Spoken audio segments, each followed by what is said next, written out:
प्यारे साथियों, स्वागत है आप सभी का 24 क्लासेस में। मेरा नाम है हितेश और आज की इस क्लास के अंदर हम लोग क्लास 10 के लिए भाई साइंस का वायरल क्वेश्चन पेपर देखने वाले हैं।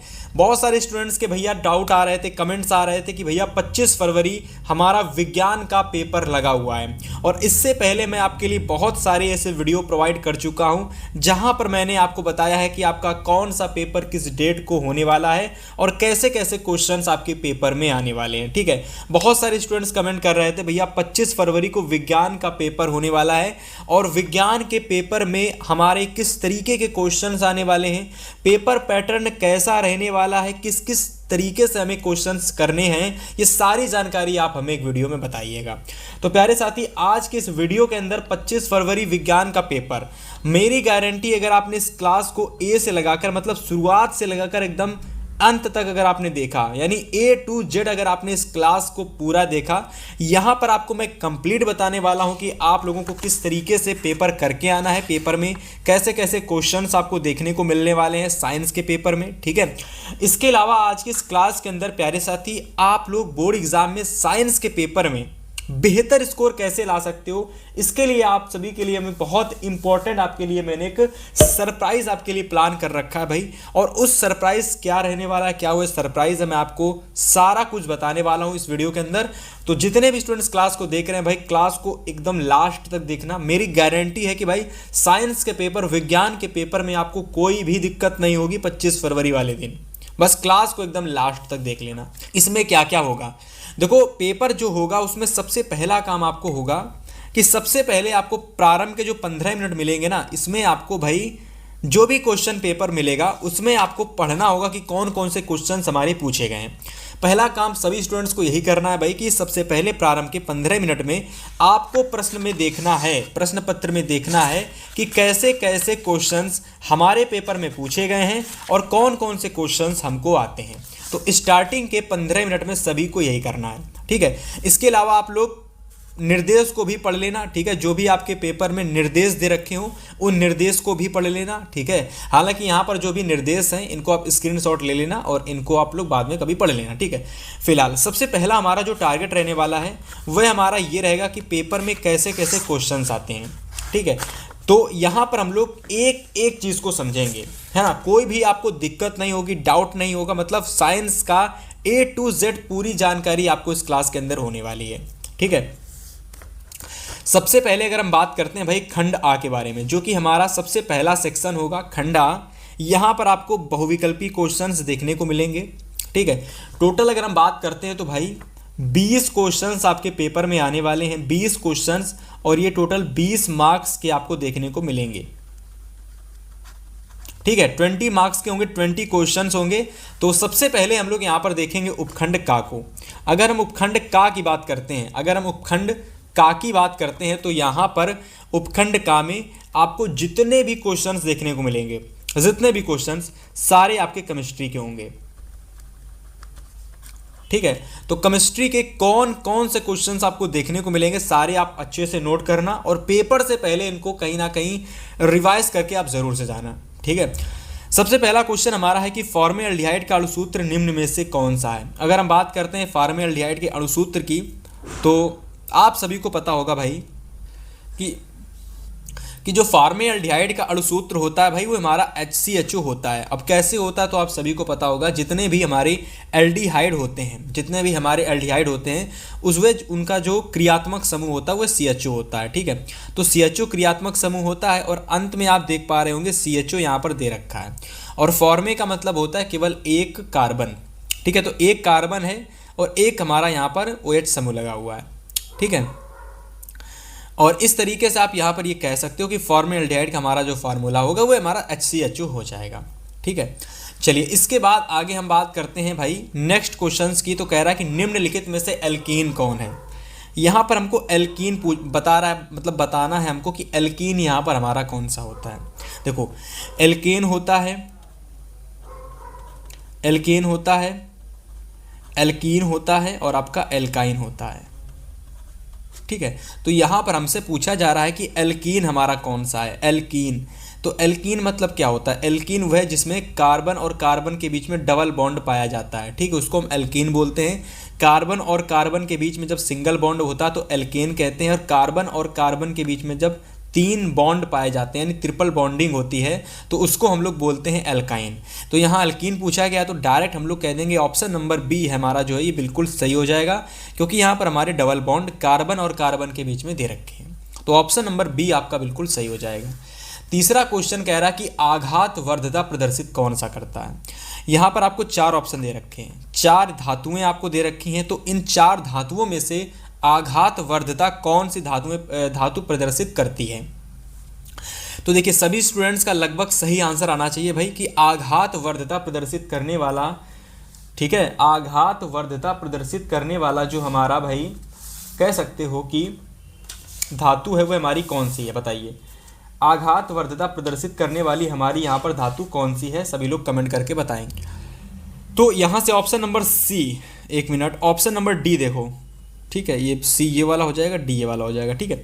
तो ऑप्शन नंबर डी हमारा तांबा जो है ये हमारा आघात वर्धता प्रदर्शित करता है। तो ऑप्शन नंबर भाई डी को आप बिल्कुल सही कर लेंगे, ठीक है। चलिए इसके बाद धातु जो ठंडे तनु अम्ल से हाइड्रोजन गैस बनाती है, ऐसी धातु का नाम बताना है जो ठंडे तनु अम्ल से, ठीक है, जो अम्ल होनी चाहिए वह ठंडी होनी चाहिए, ठंडी होनी चाहिए और अम्ल होनी चाहिए, ठीक है। तो ऐसी धातु जो ठंडे तनु अम्ल से अभिक्रिया करती है और भाई हाइड्रोजन गैस हमको बना करके देती है, तो वह धातु हमारी कौन सी होती है, ठीक है। तो ऑप्शन नंबर जिंक हमारा बिल्कुल सही हो जाएगा, यानी सी नंबर ऑप्शन हमारा बिल्कुल सही हो जाएगा।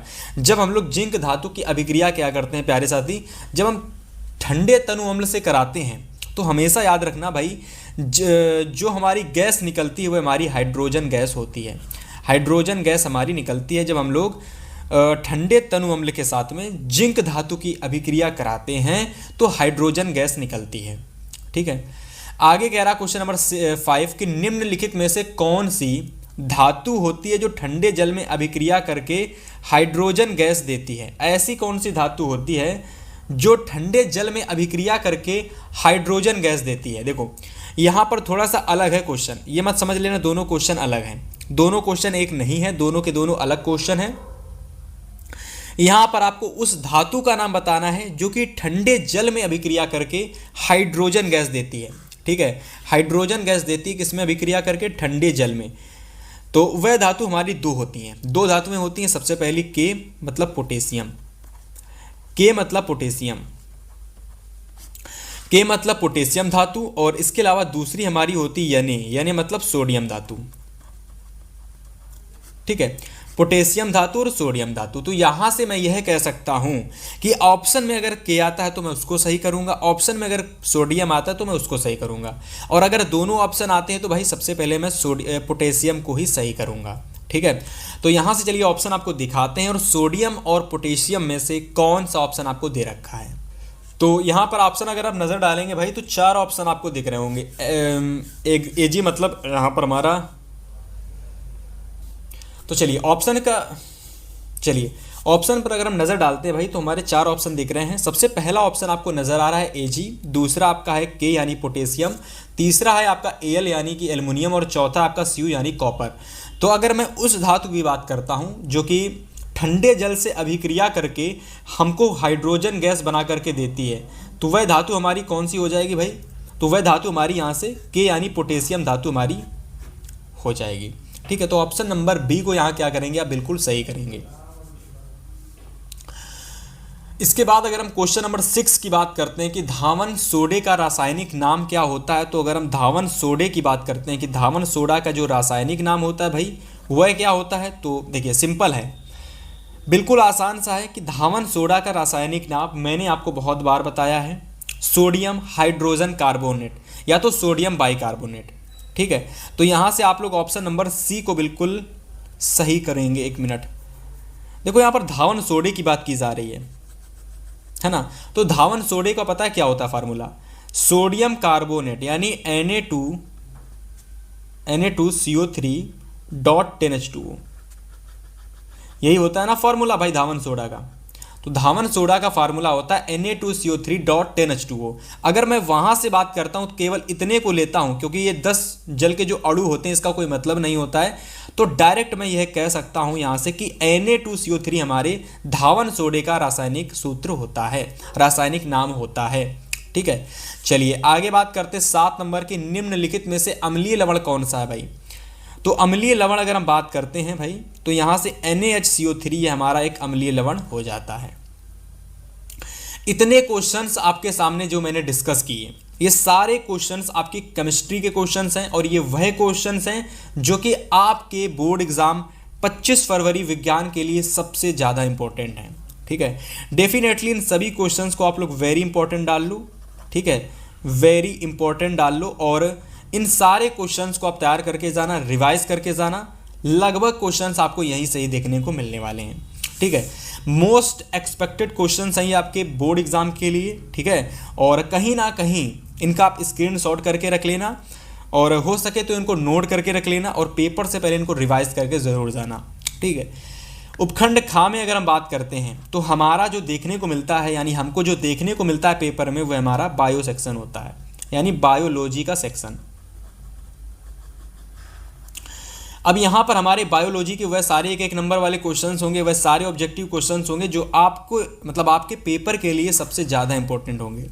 ठीक है, सबसे पहला क्वेश्चन, और इस पेपर का हमारा 8वां वेरी इंपॉर्टेंट क्वेश्चन है कि स्वपोषी पोषण के लिए आवश्यक क्या है। तो स्वपोषी पोषण के लिए अगर हम आवश्यक की बात करते हैं भाई, तो देखो लगभग चीज़ें आपके लिए यहाँ पर सारी सही होनी चाहिए, क्योंकि क्लोरोफिल वो भी हमें आवश्यकता पड़ती है, यानी स्वपोषी पोषण के लिए क्लोरोफिल की आवश्यकता पड़ती है।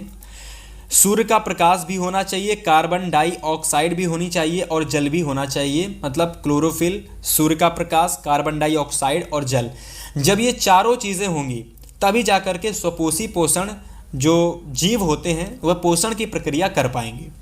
ठीक है, तो उपर्युक्त सभी आप लोग यहाँ पर बिल्कुल, यानी ऑप्शन नंबर डी को यहाँ से आप बिल्कुल सही करेंगे। ठीक है, चलिए आगे बात करते हैं क्वेश्चन नंबर 9 की, कि वृक्कों का कार्य क्या होता है। तो वृक्क, अगर हम सिंपल भाषा में बात करते हैं कि वृक्कों का कार्य किस चीज़ से संबंधित होता है भाई, तो वृक्क जो संबंधित होते हैं वह उत्सर्जन की प्रक्रिया से संबंधित होते हैं। ठीक है, किससे संबंधित होते हैं? उत्सर्जन की प्रक्रिया से संबंधित होते हैं। तो राइट ऑप्शन आपका ऑप्शन नंबर सी हो जाएगा। मनुष्य के हृदय में कोष्ठों की संख्या कितनी होती है भाई? 4 होती है। ऑप्शन नंबर डी को आप यहाँ बिल्कुल सही कर लेंगे। ठीक है, तो ये 10 क्वेश्चंस मैंने आपके सामने प्रस्तुत किए, जिसमें से 4 क्वेश्चंस आपके ये बायो के होंगे और ऊपर वाले 7 क्वेश्चंस आपके केमिस्ट्री के हैं, है ना। इन सारे क्वेश्चंस को आप बड़े अच्छे से और इसी क्लास में हो सके तो तैयार कर लेना, और जब क्लास खत्म हो तो इनको रिवाइज कर लेना। ठीक है, चलिए मैं आपको आगे दिखाता हूँ। तो आगे क्वेश्चन नंबर 11 की बात करते हैं कि पौधों में, 1 मिनट, इसको थोड़ा सा आप लोग क्वेश्चन को सही करना, बहुत बारी क्वेश्चन मैं करा चुका हूँ, बहुत इंपॉर्टेंट क्वेश्चन है कि पौधों में जल व खनिज लवणों का जो परिवहन होता है किसके माध्यम से होता है। बहुत बार मैंने ये क्वेश्चन कराया है भाई, और प्रीवियस ईयर का सबसे ज़्यादा पूछा जाने वाला ये क्वेश्चन है कि पौधों में जो जल होता है और जो खनिज लवण होता है इसका परिवहन किसके द्वारा होता है भाई। तो सभी लोग याद कर लेंगे जाइलम के द्वारा। किसके द्वारा? जाइलम के द्वारा। ऑप्शन नंबर बी यहाँ आप लोग बिल्कुल सही करेंगे। लार में कौन सा एंजाइम पाया जाता है? हमारा अगला क्वेश्चन है कि लार में कौन सा एंजाइम पाया जाता है? तो एमिलेस एंजाइम पाया जाता है। ऑप्शन नंबर बी हम लोग बिल्कुल सही करेंगे। मूत्र निर्माण होता है, तो मूत्र का निर्माण कहाँ होता है? यकृत में, हृदय में, प्लीहा में कि वृक्क में? सभी लोगों को पता होना चाहिए भाई, मूत्र का निर्माण होता है वृक्क के अंदर, यानी वृक्क के अंदर मूत्र का निर्माण होता है। ठीक है, चलिए यहाँ तक की सारे क्वेश्चंस आपने अच्छे से नोट किए भाई, सारे क्वेश्चन नोट किए अच्छे से एकदम। चलिए अब यहाँ से हम लोग डिस्कस करने वाले हैं वह सारे क्वेश्चंस जो कि आपके फिजिक्स के इंपॉर्टेंट क्वेश्चन हैं। जितने भी फिजिक्स के अंदर क्वेश्चंस आपके मिलेंगे भाई वह उपखंड गा के अंदर आपको देखने को मिलेंगे। यहाँ पर आपको एक चीज़ मैं क्लियर कर देता हूँ भाई, यहाँ पर फिजिक्स के अंदर आपको न्यूमेरिकल देखने को मिलेंगे। ठीक है, इसके अलावा आपको यहाँ पर डेरिवेशन देखने को मिलेंगे। देखो ये मैं चाहे वो 50 नंबर वाले क्वेश्चंस हो चाहे वह 20 नंबर वाले एमसीक्यू हो, मैं सभी की बात कर रहा हूँ। तो फिजिक्स जो पूरे पेपर की मैं बात कर रहा हूँ, फिजिक्स में पूरे पेपर में जिस जिस टाइप के क्वेश्चंस आपको देखने को मिलेंगे मैं उसकी बात कर रहा हूँ। तो सबसे पहले तो न्यूमेरिकल बेसिस क्वेश्चन आएंगे, डेरिवेशन वाले क्वेश्चन जिसमें आपको चित्र भी होगा यानी कि डायग्राम भी होगा और कुछ लिखने वाला भी क्वेश्चन होगा, ठीक है। इसके अलावा डेफिनीशन वाला क्वेश्चन यानी डेफिनीशन टाइप क्वेश्चन। तो पेपर में आपको फिजिक्स के अंदर न्यूमेरिकल वाले क्वेश्चंस, डेरिवेशन वाले क्वेश्चंस और आपके डेफिनीशन वाले क्वेश्चंस आपको देखने को मिलेंगे, है ना। सबसे पहला प्रश्न हमारा यहाँ पर है कि निर्वात में प्रकाश की चाल अगर 3 × 10⁸ मीटर प्रति सेकेंड है, तो कह रहा है क्वेश्चन में कि तो कांच जिसका अपवर्तनांक 1.5 यानी 1.5 दे रखा है, तो आपको बताना है कि प्रकाश की चाल क्या होगी। देखो, इसका डायरेक्ट आपको आंसर याद करना है कि अगर प्रकाश की चाल, ठीक है, निर्वात में होती है प्रकाश की चाल 3 × 10⁸ मीटर प्रति सेकेंड, अगर ये इतनी दे रखी है तो मैं डायरेक्ट कहूँगा, अगर अपवर्तनांक 1.5 दे रखा है तो मैं डायरेक्ट कहूँगा 2 × 10⁸ मीटर प्रति सेकेंड, ये हमारी क्या हो जाएगी, कांच में प्रकाश की चाल हो जाएगी। किसमें, कांच में, ठीक है, कांच में प्रकाश की चाल हमारी 2 × 10⁸ मीटर प्रति सेकेंड हो जाएगी। तो ऑप्शन नंबर डी को आप बिल्कुल सही करेंगे। प्रश्न नंबर 15 है कि किसी वस्तु से बड़ा आभासी प्रतिबिंब बनाने वाला दर्पण कौन सा होता है। यानी वस्तु से जो प्रतिबिंब बने, है ना, कि जो वस्तु से हमारा जो प्रतिबिंब बने वह बड़ा बने, आभासी बने, और बस दो ही कंडीशन कह रहा है, बड़ा बनना चाहिए, आभासी बनना चाहिए, ठीक है। तो प्रतिबिंब बनाने वाला दर्पण कौन सा होगा, है ना। वस्तु से बड़ा प्रतिबिंब बनाना है और साथ ही साथ आभासी बनाना है, तो ऐसी कंडीशन में जब हम बड़ा प्रतिबिंब बनाते हैं तो हमारा अवतल दर्पण होता है। कौन सा दर्पण, अवतल। मोटरसाइकिल में जो हम लोग प्रयोग करते हैं वह हमारा उत्तल दर्पण होता है। कौन सा दर्पण, उत्तल दर्पण। लेकिन अवतल दर्पण जो होता है भाई, ये वस्तुओं को बड़ा करता है ना। डायरेक्ट आप समझ लेना कि जो मोटरसाइकिल होती है वहाँ तो उत्तल का प्रयोग होता है क्योंकि छोटी छोटी चीज़ें देखनी होती हैं। तो इसका मतलब अगर उत्तल में छोटी वस्तुएं दिखाई पड़ती हैं तो अवतल दर्पण में बड़ी वस्तुएं दिखाई पड़ेंगी। तो यहाँ से हमारा right answer option number b हो जाएगा, क्योंकि वस्तु से बड़ा प्रतिबिंब बनाना है, ठीक है। चलिए आगे बात करते हैं। चलिए नेक्स्ट क्वेश्चंस की बात करते हैं, क्वेश्चन नंबर 16 की। तो यहाँ पर पेपर में, मॉडल पेपर के अंदर जो हम लेकर गए हैं, इस क्वेश्चन पेपर में आपको 2 बार 16 क्वेश्चंस पूछे गए हैं। तो इसमें आपको घबराने की जरूरत नहीं है, आप 2 बार इन क्वेश्चन को तैयार कर लेना, ठीक है। एक क्वेश्चन आप एक्स्ट्रा तैयार कर लेना, एक्स्ट्रा, ठीक है। किसी शब्दकोश में पाए गए छोटे अक्षरों को पढ़ते समय आप निम्न में से कौन से लेंस को पसंद करेंगे। मतलब हमको छोटे छोटे अक्षरों को पढ़ना है तो आप कौन सा लेंस पसंद करेंगे, ठीक है। साथ ही साथ यहाँ पर फोकस दूरी भी दे रखी है ना। फिलहाल यहाँ से हम लोग क्या करेंगे भाई, 5 सेंटीमीटर वाला फोकस दूरी का भाई उत्तल लेंस हम लोग प्रयोग करेंगे, है ना। 5 सेंटीमीटर फोकस दूरी का उत्तल लेंस या फिर 50 सेंटीमीटर फोकस दूरी का अवतल लेंस, ठीक है। तो इस वाले क्वेश्चंस का राइट आंसर आप हमें कमेंट करके बताएंगे। जितने भी स्टूडेंट्स क्लास को देख रहे हैं भाई, सभी लोग कमेंट करेंगे कि क्वेश्चन नंबर 16 का राइट आंसर क्या है। कि शब्दकोश में, मतलब कोई कॉपी है, कोई किताब है, उसके छोटे छोटे अक्षरों को मुझे पढ़ना है, ठीक है। तो उन छोटे छोटे अक्षरों को पढ़ने के लिए मुझे कौन से लेंस की आवश्यकता होगी और कितनी फोकस दूरी वाले लेंस की आवश्यकता होगी, ठीक है। इसके बाद अगला 16 नंबर क्वेश्चन है कि निकट दृष्टि दोष से पीड़ित व्यक्ति को दूर बिंदु कहाँ पर होता है।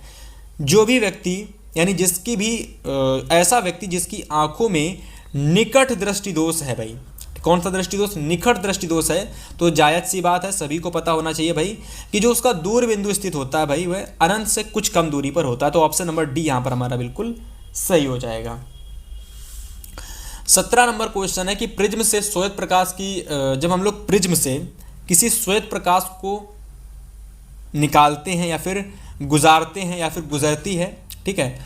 तो श्वेत प्रकाश जब किसी प्रिज्म से होकर के गुजरती है तो गुजरने से सबसे ज़्यादा जो अधिक विचलन होता है वह किस रंग का होता है, तो बैंगनी रंग का। 18 नंबर क्वेश्चन कह रहा है कि प्रतिरोध आर के किसी तार के टुकड़ों को काटा जाता है और इन टुकड़ों को फिर पार्श्व क्रम मतलब कि समांतर क्रम में जोड़ा जाता है। यदि संयोजन का तुल्य प्रतिरोध R हो तो R/R' का अनुपात क्या होगा। R/R' का अनुपात, ठीक है। आर बाई आर डैश का अनुपात क्या होगा। ठीक है, चलिए मैं आपको दिखाता हूं इसका राइट आंसर। तो इसमें क्या करेंगे आप लोग, ऑप्शन नंबर भाई डी को बिल्कुल सही करेंगे। ठीक है, यानी आर बाई आर डैश का जो मान होगा भाई वह 16 होगा। ठीक है, इसको आप नोट कर लेंगे। 1 किलोवाट घंटा में, है ना, 1 किलोवाट प्रति घंटा में जूल की संख्या कितनी होती है? तो 3 इंटू यानी 3.6 इंटू 10 की पावर 6। ठीक है, यही तो होता है ना भाई। तो ऑप्शन नंबर आप लोग सी को बिल्कुल यहाँ पर डी को सही करेंगे, सी को नहीं। 1 मिनट, देखो यहाँ पर डबल डबल ऑप्शन आ चुके हैं भाई। तो एक काम कर लेना भाई, यहाँ पर 3.6 इंटू 10 की घात 5 कर लेना, क्योंकि पेपर में आपको कोई एक ऑप्शन ही आपको सही देखने को मिलेगा। तो ऑप्शन नंबर डी हम लोग मान लेते 3.6 यानी 3.6 इंटू 10 की पावर 6 जूल यहाँ पर हमारी हो जाएगी। ठीक है, 6 जूल। ऑप्शन नंबर डी हमारा बिल्कुल सही हो जाएगा। इसके बाद क्वेश्चन नंबर 20 हमारा है कि आर व 2R, मतलब एक आर है दूसरा 2R है। तो आर व 2R ओम के प्रतिरोधों को श्रेणी क्रम में जोड़ने पर कुल प्रतिरोध आप लोगों का R1 निकलता है ना। और जब इनको समांतर क्रम में जोड़ा जाता है तब ये R2 हो जाता है। तो आपको यहाँ पर भाई R1 और R2 का जो रेशियो है आपको वह बताना कितना निकलेगा। तो R1 व R2 का जो रेशियो निकलेगा भाई वह ऑप्शन नंबर आपका बी यानी 9/2 निकलेगा। तो ऑप्शन नंबर बी को यहाँ पर आप बिल्कुल सही करेंगे। ठीक है, जितने भी स्टूडेंट्स क्लास को देख रहे हैं भाई, यहाँ तक की क्वेश्चंस आपने अगर अच्छे से नोट किए हैं, है ना, तो इसके बाद हम लोग जो डिस्कस करने वाले हैं भाई वह हमारे हैं वर्णनात्मक क्वेश्चंस, यानी ऐसे क्वेश्चंस जो कि आपके पेपर में 50 मार्क्स के पूछे जाते हैं। और सबसे ज़्यादा हमारे लिए ये क्वेश्चंस ही ज़रूरी होते हैं, क्योंकि यहाँ पर आपको कैसे कैसे टाइप के क्वेश्चंस आते हैं, किस किस तरीके के क्वेश्चंस होते हैं और कितने मिनट में आपको करने होते हैं भाई, वह हमारे लिए सबसे ज़्यादा जरूरी होता है। ठीक है, तो चलिए यहाँ पर हम लोग डिस्कस करेंगे कि वर्णनात्मक क्वेश्चंस कहाँ से, केमिस्ट्री से, कैसे बायो से और कैसे फिजिक्स के पूछे जाते हैं। ठीक है, सारी जानकारी यहाँ पर हम लोग वर्णनात्मक डिस्क्रिप्टिव वाले क्वेश्चंस की देखने वाले हैं। और यहाँ पर जितने भी हमने बायो के क्वेश्चंस जितने भी हमने MCQ क्वेश्चंस, ऑब्जेक्टिव क्वेश्चन जितने भी डिस्कस किए, ये सारे क्वेश्चंस आपको बहुत अच्छे से नोट करने हैं। और इसके अलावा एक बहुत बड़ा सरप्राइज़, ठीक है, जो कि हमने आपको बताया था कि भाई जितने भी स्टूडेंट्स क्लास को देख रहे हैं 25 फरवरी साइंस का जितने भी स्टूडेंट्स का पेपर होने वाला है उनके लिए हमने बताया कि भाई हमने आपके लिए सरप्राइज़ एक तैयार करके रखा है। बहुत सारे स्टूडेंट इस सरप्राइज़ का फ़ायदा उठा चुके हैं भाई। और आप सभी को जैसा कि पता है भाई 18 फरवरी से हमारे बोर्ड एग्ज़ाम स्टार्ट हो रहे हैं और उसी के उपलक्ष्य में हमने ये चीज़ आपके लिए तैयार की है। देखिए हमने क्या किया स्टूडेंट्स, आप सभी के लिए हमारी पूरी टीम ने मिलकर के आपके लिए ई बुक रेडी किया है। अभी मैं उसके बारे में थोड़ा सा आपको बताता हूँ। और जितने भी स्टूडेंट्स क्लास देख रहे हैं भाई, आपसे मैं विनती करना चाहता हूँ कि अगर आपने इस चीज़ को फॉलो किया डेफिनेटली आपके मार्क्स ज़रूर बेहतर आएंगे। अगर हम सरप्राइज़ की बात करते हैं क्या है, तो देखिए हमारी पूरी टीम ने मिलकर आपके लिए ई बुक रेडी किया है। और इस ई बुक के अंदर हमारी पूरी टीम ने आपके लिए एक ऐसी PDF बनाई है ना। इस PDF के अंदर आपको क्या क्या मिलेगा, इस PDF के अंदर साइंस के 100 से ज़्यादा इंपॉर्टेंट MCQ आपको देखने को मिलेंगे। इंपॉर्टेंट क्वेश्चंस जो कि लॉन्ग क्वेश्चंस हैं, शॉर्ट क्वेश्चंस हैं, सारी की सारी चीज़ें आपको इस ई बुक के अंदर देखने को मिलेंगी। और जितने भी आपके इंपॉर्टेंट टॉपिक्स हैं, जहाँ जहाँ से आपके अंदर क्वेश्चंस पूछे जाते हैं, जैसे कि अगर हम बात करते हैं साइंस के पेपर में, जैसे कि इस टाइप के क्वेश्चंस, ठीक है, ये अंतर वाले, मतलब ये जो क्या होता है शब्द समीकरण वाले क्वेश्चन जिसमें आपको संतुलित करना होता है। ठीक है, तो संतुलित समीकरण वाले क्वेश्चंस। ठीक है, इसके अलावा यहाँ पर देखो मैं आपको दिखाता हूँ, ये देखो क्या होता है क्या होता है क्या होता है, मतलब क्या होता है जब ये रिएक्शन पूछी जाती हैं आपके केमिस्ट्री में। ठीक है, तो ऐसे क्वेश्चंस। ठीक है, इसके अलावा अगर हम आगे बात करते हैं तो ये न्यूमेरिकल टाइप वाले क्वेश्चंस। ठीक है, तो ये सारे कुछ आपको इस ई बुक के अंदर देखने को मिलेगा। ठीक है, यानी अगर कोई स्टूडेंट्स 5 दिन पहले, 6 दिन पहले, 10 दिन पहले अगर इस ई बुक को ले लेता है प्यारे साथी, मेरी गारंटी है कि आप लोग साइंस के पेपर में मैं ये कह सकता हूँ कि आपका पेपर सबसे बेस्ट जाने वाला है, क्योंकि इसके अंदर वह सारी चीज़ें आपको मिलने वाली हैं जितनी चीज़ें अगर आप एक बार तैयार कर लेते हो पेपर से पहले, डेफिनेटली आपका पेपर बहुत बेहतर जाएगा।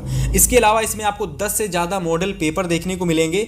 अगर आपने केवल इन मॉडल पेपर को देख लिया पेपर से पहले, इनके क्वेश्चंस को अगर आपने एक बार देख लिया कि ये क्वेश्चंस हैं, तो डेफिनेटली 10 मॉडल पेपर से लगभग 80% पेपर आपको देखने को मिल जाएगा। और ये सारी चीज़ें आपको मिलेंगी इस ई बुक के अंदर, जिसका प्राइस रहने वाला है मात्र 15 रुपये प्यारे साथी। और जिसको भी लेना है, कहाँ से मिलाएगा मैं आपको सारी चीज़ें बताता हूँ। देखिए, जिसको भी ई बुक लेना है, ई बुक को लेने के लिए आपको डिस्क्रिप्शन बॉक्स में जाना है ना। डिस्क्रिप्शन बॉक्स जैसे ही आपको ओपन करना है भाई, साइंस की ई बुक का लिंक आपको डिस्क्रिप्शन में मिल जाएगा।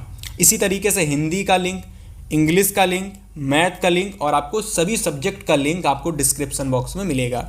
ठीक है, एक सब्जेक्ट का प्राइस मात्र 15 रुपये है भाई। जिसको भी लेना है, डिस्क्रिप्शन बॉक्स ओपन करना, आपको वहाँ पर ई बुक मिल जाएगा। ठीक है, 18 फरवरी से आपके पेपर स्टार्ट हो रहे हैं, तो डेफिनेटली मेरा ये आपसे कहना होगा कि आप लोगों को जितना हो सके जल्दी से जल्दी ई बुक लेने का प्रयास करना है।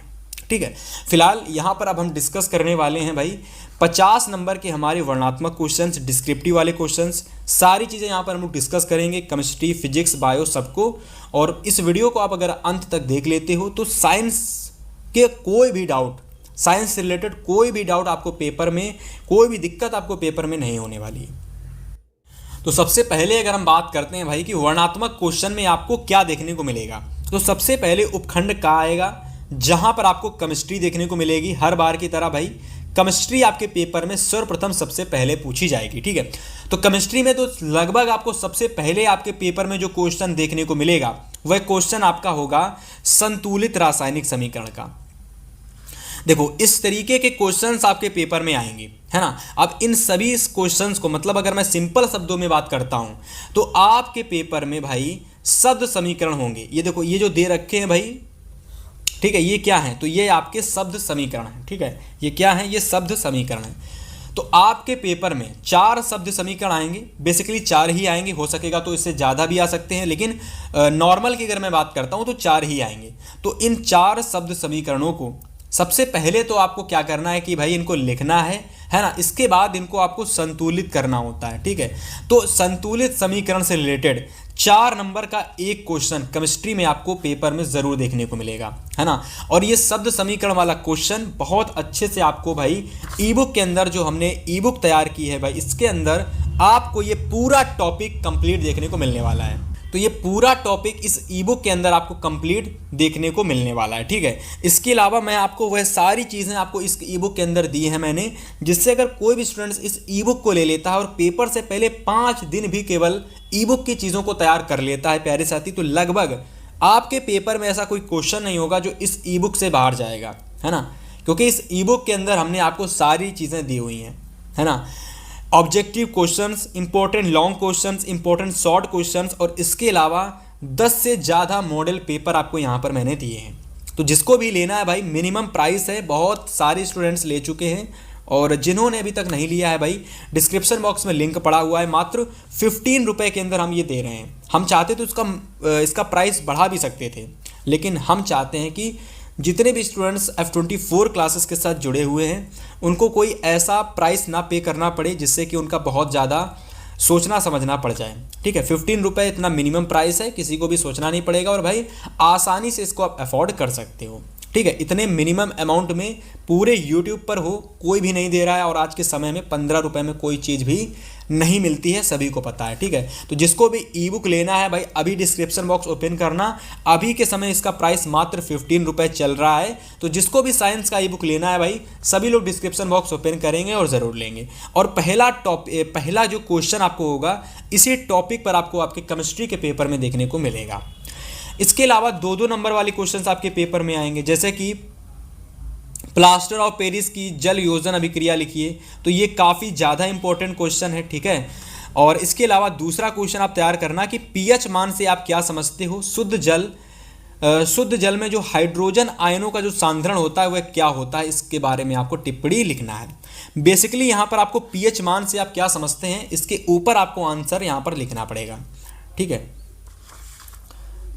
इसके बाद अगर हम आगे बात करते हैं तो भाई क्वेश्चन नंबर 3, 4 और इस तरीके से केमिस्ट्री आपकी हो जाएगी समाप्त। तो सबसे पहले अगर हम थर्ड नंबर क्वेश्चंस की बात करते हैं तो 4 नंबर का ये क्वेश्चन आपके पेपर में आएगा। पहला क्वेश्चन और दूसरा क्वेश्चन आपके पेपर में, देखो पहला प्रश्न जो आपके पेपर में आपको देखने को मिलेगा वह भी 4 नंबर का होगा, दूसरा जो क्वेश्चन आपको पेपर में देखने को मिलेगा वह भी 4 नंबर का होगा और तीसरा वाला भी 4 नंबर का। लेकिन जो क्वेश्चन नंबर 6 आपको देखने को मिलेगा, एक मिनट, नहीं, क्वेश्चन नंबर पहला 4 नंबर, दूसरा 4 नंबर, तीसरा 4 नंबर और जो क्वेश्चन नंबर 4 आपको देखने को मिलेगा वह 6 नंबर का होगा। पहला 4 नंबर, दूसरा 4 नंबर और तीसरा 4 नंबर, है ना। तो इस तरीके से केमिस्ट्री में आपके क्वेश्चंस आएंगे। अब देखिए यहां पर अगर हम 4 नंबर वाले 6 नंबर वाले क्वेश्चंस की बात करते हैं तो कह रहा है कि धातुओं की सक्रियता श्रेणी से आप क्या समझते हो। धातुओं की सक्रियता श्रेणी क्या है ना।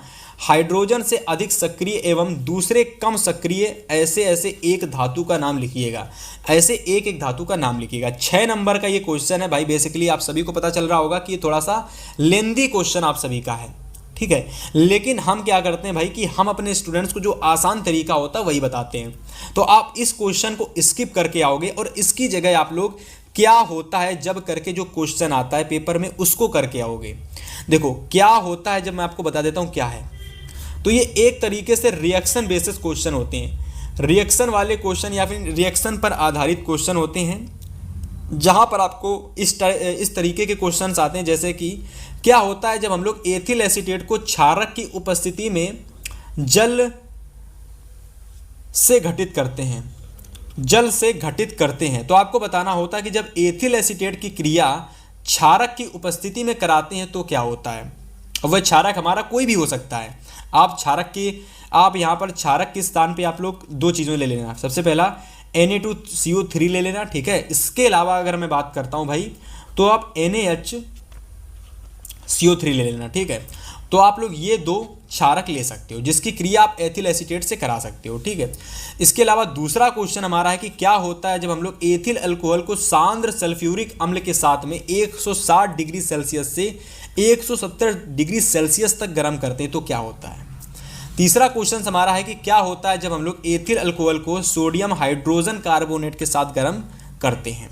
तो यह कुछ क्वेश्चंस आपके थे भाई जो कि 6 मार्क्स के अंदर केमिस्ट्री के अंदर आपको देखने को मिलने वाले हैं, ठीक है।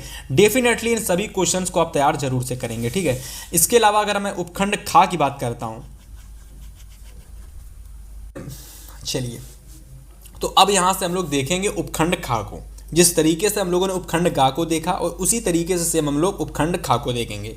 अगर हम उपखंड खा की बात करते हैं प्यारे साथी, तो यहाँ पर पेपर में आपको बायोलॉजी देखने को मिलेगी, यानी जीव विज्ञान के जिस टाइप के क्वेश्चंस आपके पेपर में आएंगे मैं लगभग वैसे ही यहाँ पर आपको प्रस्तुत करने वाला हूँ, ठीक है। तो बायो के क्वेश्चंस की अगर हम बात करते हैं तो 2-2 नंबर वाले स्टार्टिंग के 2 क्वेश्चंस आपको देखने को मिलेंगे। मेनली जो हमारा पहला क्वेश्चन होगा बायो सेक्शन का 5वां नंबर वाला क्वेश्चन, ये पूरा एक क्वेश्चन आपका 4 नंबर का आएगा, जहां पर आपको 2 क्वेश्चन करने होंगे। सबसे पहले देखो पहला क्वेश्चन 2 नंबर का इसी के अंदर, और इसी के अंदर दूसरा क्वेश्चन भी हमारा 2 नंबर का। तो मतलब मेरे मतलब यह है कहने का कि भैया बायो में जो क्वेश्चन आएंगे, जो केमिस्ट्री में जो क्वेश्चन आएंगे वो लगभग समान होंगे। मतलब एक क्वेश्चन के अंदर आपको 2 क्वेश्चन करने के लिए दिए जाएंगे, ये 2 नंबर का क्वेश्चन और ये 2 नंबर का क्वेश्चन। प्रोटीन क्या है, इसका निर्माण किन किन अवयवों के भाग लेने से होता है बताना है। एटीपी क्या है, इसका निर्माण किस प्रकार से होता है और एटीपी की क्या उपयोग है आपको बताना है, ठीक है। इसके अलावा 6 नंबर क्वेश्चन हमारा 4 नंबर का होगा। यहाँ पर एक ही क्वेश्चन होगा लेकिन वह 4 नंबर का होगा। हालांकि था ये भी हमारा 4 नंबर का क्वेश्चन, लेकिन यहाँ हमें 2 करने के लिए थे, ठीक है। मनुष्य में पाए जाने वाले पाचक एंजाइमों के कार्य का वर्णन कीजिए। 7वां क्वेश्चन है सजीव व निर्जीव में अंतर स्पष्ट कीजिए और हीमोग्लोबिन कहाँ पाया जाता है, इसका प्रमुख कार्य बताइए। तो देखो 6 नंबर का ये क्वेश्चन, लेकिन हालांकि ये भी 6 नंबर का क्वेश्चन है और ये भी 4 नंबर का क्वेश्चन है। डिफरेंस क्या है कि यहाँ पर थोड़ा सा हमें ज़्यादा बताना है, सजीव और निर्जीव में अंतर स्पष्ट करना है और हीमोग्लोबिन कहाँ पर पाया जाता है वह बताना है और इसका प्रमुख कार्य लिखना है। तो मतलब यहाँ पर 3 से 4 चीज़ें पूछ ली गई हैं। जब 3 से 4 चीज़ें पूछी गई तो जाकर के क्वेश्चन 6 नंबर का बना। और ऐसे ही आपके पेपर में जो 6 नंबर का क्वेश्चन आएगा उसमें थोड़ी ज़्यादा से ज़्यादा चीज़ें आपकी पूछी जाएंगी, इस बात का आपको याद रखना है। 4 नंबर वाले क्वेश्चन में थोड़ी चीज़ें और 2 नंबर वाले क्वेश्चन में बहुत थोड़ी चीज़ें आएंगी, ठीक है। अब देखो यहाँ पर 6 नंबर वाले क्वेश्चन में अथवा वाला भी एक क्वेश्चन और आएगा, तो उसको भी मैं आपको दिखाता हूँ। तो अब यहाँ पर अगर हम बात करते हैं भाई कि अथवा में जैसे क्वेश्चन हमारा 6 नंबर में था, तो यहाँ पर तो थोड़ा सा क्वेश्चन है तो लगेगा कि कुछ भी नहीं पूछा गया, पर अगर पढ़ोगे तो लगेगा भाई बहुत कुछ पूछ लिया गया है। क्वेश्चन हमारा है प्रकाश संश्लेषण की क्रियाविधि को संक्षेप में वर्णन कीजिए। जब पेपर में संक्षेप दे दिया जाए तो इसका मतलब है जो भी चीज़ें उस टॉपिक से रिलेटेड होती हैं, उस क्वेश्चन से रिलेटेड होती हैं, वह सारी चीज़ें आपको बतानी हैं। और अगर एग्जामिनर को थोड़ी बहुत चीज़ें कमी लगेगी तो वह आपके 6 नंबर में मार्क्स काट सकता है। तो ऐसी कंडीशन में क्या होता है कि जिसमें संक्षेप लिखा हो उसमें आपको लगभग सारी चीज़ें बतानी पड़ती हैं। तो प्रकाश संश्लेषण क्रियाविधि जो चीज़ें से होती है, मतलब जो भी चीज़ें प्रकाश संश्लेषण के अंदर आती हैं, फोटोसिंथेसिस के अंदर जो चीज़ें आती हैं, वह सारी चीज़ें आपको इसके अंदर बतानी मतलब लिखनी पड़ेंगी। ठीक है। और मेरे हिसाब से अगर आप जाओगे तो इस क्वेश्चन को आप तैयार जरूर से कर लेना भाई। प्रकाश संश्लेषण वेरी इंपॉर्टेंट क्वेश्चन है आपके 2026 के लिए। और जितने भी स्टूडेंट्स क्लास देख रहे हैं उन सभी से मेरा निवेदन है भाई कि आप लोगों को ये 15 रुपये की ई बुक ज़रूर लेना है, क्योंकि बहुत सारे स्टूडेंट इसको ले चुके हैं और भाई इससे तैयारी स्टार्ट कर चुके हैं। ठीक है। और इसके अंदर जो हमने चीज़ें दी हैं ना भाई, मेरी गारंटी है कि पेपर जब देने बैठोगे ना तो आपको लगेगा लगभग चीज़ें भाई ई बुक के अंदर से ही पूछी जा रही हैं। ठीक है, क्योंकि हमने इतनी सारी चीज़ें इसके अंदर आपको दे दी हैं। 5 दिन भी बैठ करके अगर आप ई बुक से चीज़ों को तैयार कर लेते हो भाई, तो इससे बाहर पेपर आपका बनना मुश्किल है। ठीक है। चलिए, इसके बाद आगे मैं जानकारी आपको प्रॉपर देता रहूँगा पेपर से रिलेटेड। ठीक है। लेकिन ई बुक अगर आप ले लेते हो तो लगभग सारी डाउट, सारी दिक्कत, सारा डर आपका ख़त्म हो जाएगा। 18 फरवरी से पेपर हैं, पेपर से पहले ही हमको ई बुक ले लेना है। अब देखो बात करते हैं उपखंड गा की, यानी हमारा सबसे अंतिम सेक्शन, हमारा सेक्शन गा, जहां पर हमको फिजिक्स देखने को मिलेगी। तो फिजिक्स के किस किस टाइप के क्वेश्चंस आते हैं मैंने आपको स्टार्टिंग में ही बता दिया था भाई कि यहां पर आपको डेरिवेशन, यहां पर आपको न्यूमेरिकल, ठीक है, और इसके अलावा यहां पर आपको डेफिनेशन टाइप वाले क्वेश्चंस यहां पर आपको देखने को मिलते हैं। तो ये 3 तरीके के क्वेश्चंस आपको यहां पर देखने को मिलते हैं। तो सबसे पहले अगर हम बात करते हैं पेपर में, तो फिजिक्स में हमको जो भी हमारे क्वेश्चंस होंगे उसमें सबसे पहले आपको पेपर में भाई न्यूमेरिकल वाला क्वेश्चन देखने को मिलेगा। जैसे कि अगर हम बात करते हैं इस क्वेश्चंस की, तो ये भी हमारा न्यूमेरिकल बेसिस क्वेश्चन, हाँ, तो ये भी हमारा एक न्यूमेरिकल बेसिस ही क्वेश्चन है। ठीक है। क्वेश्चन क्या मैं आपको पढ़ के बताता हूँ। तो प्रतिरोध कह रहा है कि प्रतिरोध क्या है, प्रतिरोध का मात्रक क्या होता है। तो किसी भी न्यूमेरिकल में स्टार्टिंग में आपको कुछ भी पूछा जा सकता है, वह 1 नंबर में आपको, आधे नंबर में आपको पेपर में पूछा जा सकता है। जैसे कि प्रतिरोध क्या है, प्रतिरोध का मात्रक क्या होता है। अगर आप इसको नहीं लिखोगे तो सोचोगे मुझे नंबर पूरे मिलेंगे, नहीं। अगर आप ये नहीं लिखोगे तो एक आधा नंबर आपका एग्जामिनर काट लेगा। तो आपको इसको बताना पड़ेगा कि प्रतिरोध का मात्रक क्या होता है। फिर इसके अलावा आपको आगे जो भी पूछा गया है आप उसका आंसर देंगे। जैसे कि इसमें आगे पूछा गया है भाई कि L लंबाई और A मोटाई के तार का प्रतिरोध आपको 10 ओम दे रखा है। ठीक है। तो कह रहा इसी पद्धति के अन्य तार जिसकी लंबाई L/3 दे रखी है, कह रहा कि और इसी मतलब इसी तार के, ठीक है, इसी लंबाई का कोई तार है। ठीक है। एक बार फिर से पढ़ते हैं क्वेश्चन को। कह रहा है कि L लंबाई और A मोटाई के तार का प्रतिरोध आप लोगों को 10 ओम दे रखा है ना। कह रहा है यही पद्धति का हमारे पास कोई दूसरा तार है जिसकी लंबाई को हम लोग क्या कर देते हैं भाई, 3 मतलब कि बिल्कुल मतलब आधे से भी कम कर देते हैं, मतलब L/3 कर देते हैं, और उसकी मोटाई को हम लोग 3 गुना बढ़ा देते हैं। तो बता रहा है भैया, अब तो पूछ रहा है कि उसका प्रतिरोध क्या होगा। तो ये भी हमारा न्यूमेरिकल बेसिस क्वेश्चन है, इस बात को आप याद रखना। अब फिजिक्स में एक चीज़ आपको दी जाती है या फिर एक फ़ायदा दिया जाता है आपको, अथवा में भी क्वेश्चन करने के लिए आपके पास मौका होता है। तो ये तो पूरा का पूरा आपका न्यूमेरिकल बेसिस क्वेश्चन है भाई। ठीक है। इसको आप पूरा का पूरा ये न्यूमेरिकल बेसिस क्वेश्चन है कि 2 बल्ब जिसमें पर या फिर जिसमें एक पर आपको 100 वाट है ना, दूसरे पर आप लोगों को 200 वाट दे रखा है, और कह रहा है कि 60 वाट 220 अंकित है। मतलब कि देखो 100 वाट वाले पर भी 220 वोल्ट है, 220 वाट वाले पर भी 220 वोल्ट है। कह रहा है कि 7 समांतर क्रम में जुड़े हैं, और ये दोनों के दोनों हमारे जो बल्ब हैं समांतर क्रम में जुड़े हैं। विद्युत मेंस से कितनी धारा ली जाएगी जिससे कि बल्ब का प्रतिरोध उनका तुल्य प्रतिरोध तथा उससे ली गई धारा का मान बताइएगा। ठीक है। तो धारा का मान बताइएगा। तो इस वाले न्यूमेरिकल्स को एक बार अच्छे से आप स्क्रीनशॉट कर लेना, कहीं से भी ढूंढकर इसको आप पेपर से पहले जरूर कर लेना, ठीक है। इसके अलावा फिजिक्स के जो भी चीज़ें हैं आपको यहाँ पर दिख रही होंगी भाई, 4 नंबर वाले ये 2 क्वेश्चन, ठीक है। इसके अलावा 6 नंबर में हमारे ये 2 क्वेश्चन। देखो अगर मैं 6 नंबर वाले क्वेश्चन की बात करता हूँ तो यहाँ पर ये हमारा डेरिवेशन वाला क्वेश्चन है, डेरिवेशन वाला क्वेश्चन, ठीक है। और अगर मैं इसकी बात करता हूँ भाई तो ये हमारा न्यूमेरिकल बेसिस क्वेश्चन है, ठीक है। तो ये होता है हमारा भाई पूरा साइंस का पेपर समाप्त, ठीक है। जिसको भी दिक्कत थी कि पेपर कैसा आएगा, पेपर में किस किस टाइप के क्वेश्चंस आएंगे भाई, अगर आपने इस क्लास को एकदम शुरू से लगाकर एंड तक यहाँ तक देखा है भाई, मुझे नहीं लगता आपको साइंस के पेपर में कोई भी डाउट, कोई दिक्कत अब तकलीफ आने वाली है, ठीक है। और जिसको भी लगता है भाई कि साइंस के पेपर में क्या आएगा, पेपर में कौन कौन से इंपॉर्टेंट क्वेश्चंस मुझे मिल जाएं, अगर मैं उन्हें ही तैयार कर लूं भाई तो बस मेरे पेपर में आ जाएं। तो भाई आपके लिए ई बुक रेडी की गई है, बहुत सारे लोग इसको ले चुके हैं। अगर आप इस मौके को छोड़ रहे हो, 15 रुपए के बारे में सोच रहे हो, तो आगे जब आप जाओगे पढ़ाई करोगे तो बहुत महंगे महंगे कोर्सेज आपको लेने पड़ेंगे, ठीक है।